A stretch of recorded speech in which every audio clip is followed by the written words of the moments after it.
नमस्कार। खेत खजाना में आपका स्वागत है। आज अप्रैल महीने की 9 तारीख है और दिन है गुरुवार। सरसों में पिछले ज़्यादा दिन तो नहीं, कल ही जो गिरावट आई थी 100 से 150 रुपए की, उसमें लगभग लगभग बाजार रिकवर हो गया है। और जो युद्ध की स्थितियां हैं वो भी फिर से विकसित होती हुई दिखाई दे रही हैं। विस्तार से बात करें उससे पहले आपसे वही विनम्र निवेदन, यदि आप इस चैनल पर पहली बार हैं तो इसे सब्सक्राइब कर लीजिए। सब्सक्राइब करने के साथ साथ बेल आइकन को जरूर प्रेस कीजिए ताकि वीडियो अपलोड होते ही सबसे पहले आप तक पहुंचे। आप इसे लाइक और शेयर कर रहे हैं, इसके लिए आपका बहुत बहुत आभार।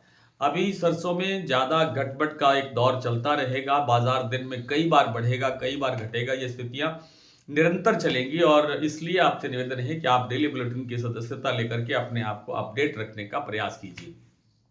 सरसों में आज जो भरतपुर मंडी का भाव है वो कल से मात्र 6 रुपए बढ़कर के खुला। 6,731 रुपए कल भाव था, आज 6,737 रुपए भाव खुला। लेकिन चरखी दादरी दिल्ली लाइन पर जो कल 100 रुपए की गिरावट थी वो बिल्कुल पूरी तरह से 100 का 100 रिकवर हो गया है। 100 रुपए यहाँ बाजार बढ़ गया है। जयपुर का भाव 7275 रुपए पर स्टेबल है, लेकिन सलोनी प्लांट के अंदर आज फिर 50-50 रुपए दो बार करके भाव 100 रुपए बढ़ा है और इस समय लेवल बन गया है सारे सेंटर्स पर 7,950। कोयलकोटा का भाव अभी भी स्टेबल है, लेकिन कुछ अन्य प्लांटों के अंदर बाजार बढ़ा है। कुछ मंडियों के अंदर भी 25-50 रुपए की तेजी देखने को मिली है। और ये सब चीजें हो रही हैं। कल जो बाजार एकदम घटा 150 रुपए के आसपास, और फिर आज कल शाम को भी वैसे थोड़ा बहुत रिकवर हो गया था, क्योंकि केएलसी में कल अचानक बड़ी गिरावट आई। 3.5-3.25% के आसपास गिरावट थी। उस कारण से बाजार में दबाव आया। पाम तेल पे, सोया तेल पे 3-4 रुपए किलो सोया तेल और पाम तेल में गिरावट आई। इसी तरह से गिरावट कॉटन वाश में आई। तो इन सब कारणों से सरसों तेल पर दबाव था। सरसों तेल पर दबाव बढ़ने से सरसों में गिरावट आई।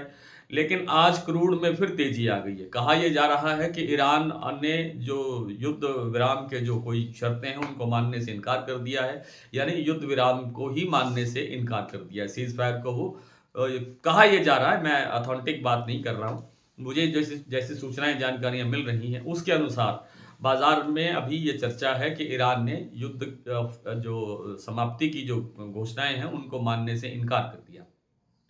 और उधर से इजराइल ने भी शायद इसी तरह की प्रतिक्रिया दी है और कुछ उसके ईरान के कुछ इलाकों पर उसने फिर से हमले किए हैं। इन सब कारणों से कच्चे तेल में, क्रूड ऑयल के अंदर फिर से तेजी बन रही है। क्रूड ऑयल में तेजी से फिर से दूसरे बाजार, खाद्य तेलों का बाजार फिर से बढ़ रहा है। और वो जो स्ट्रेट हॉर्मुज़ है, जो जल डमरू मार्ग है, उसको फिर अवरुद्ध कर दिया गया है। इन सब कारणों से बाजार फिर से तेज होता हुआ दिखाई दे रहा है। लेकिन ये तेजी भी फिर दूसरी बार मैं ये कह रहा हूँ कि ये फिर फंडामेंटल को छोड़ करके ये युद्ध कारणों से बनती हुई तेजी बन सकती है। लेकिन अपने फंडामेंटल पे जिस दिन सरसों चलेगी उस दिन थोड़ा बहुत दबाव तो आएगा, लेकिन उसके बाद फिर बाजार अपने फंडामेंटल के अनुसार बाजार में जैसी सप्लाई होगी उस हिसाब से बाजार में गड़बड़ रहेगी, तेजी बनती रहेगी। लेकिन लंबी अवधि के लिए आज भी सरसों के अंदर मंदी की जो धारणा है वो नहीं है और मजबूती की धारणा बिल्कुल है।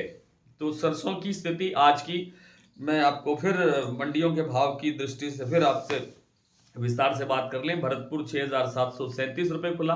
कल से 6 रुपए बाजार प्लस हुआ, लेकिन इस समय 6,780 रुपए से ऊपर ऊपर के कारोबार होते हुए दिखाई दे रहे हैं, यानी 20-25 रुपए बाजार और बढ़ा है।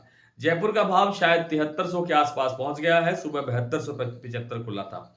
दिल्ली 6,850, चरखी दादरी 6,825, अलवर 6,900, बरवाला 6,600, हिसार 6,600, गोयलकोटा 7,150, मुरैना मंडी 6,900, ग्वालियर 6,800, खैरथल मंडी 6,730। लेकिन अब सुना है कि 10-20 रुपए बाजार खैरथल मंडी का और प्लस है। टोंक मंडी 6,730, निवई मंडी 6,750, सिवानी 6,450, नड़बई 6,737, खेरली मंडी 6,750, खैरथल बता दिया मैंने, सुमेरपुर 6,960 से 6,990 रुपए तक अब बाजार है। इंडौन 6,791, निवई का भाव आ चुका है। सुमेरपुर का भाव भी अब बता दिया गया है। अडानी के जो प्लांट हैं बूंदी में भाव है 7200 रुपए, अलवर प्लांट में भाव है 7150 रुपए, बीपी आगरा का भाव है 7500 रुपए। आज यहाँ भी लगभग 75 रुपए का भाव बढ़ा है। कोयलकोटा 7150 पर स्टेबल है। सलोनी, शमशाबाद, दिग्नेर, अलवर, कोटा सभी प्लांटों में भाव है 7,950 रुपए। यहाँ अब तक 100 रुपए की तेजी आ चुकी है। आज इतना ही, कल आपसे फिर मुलाकात होती है, तब तक के लिए नमस्कार।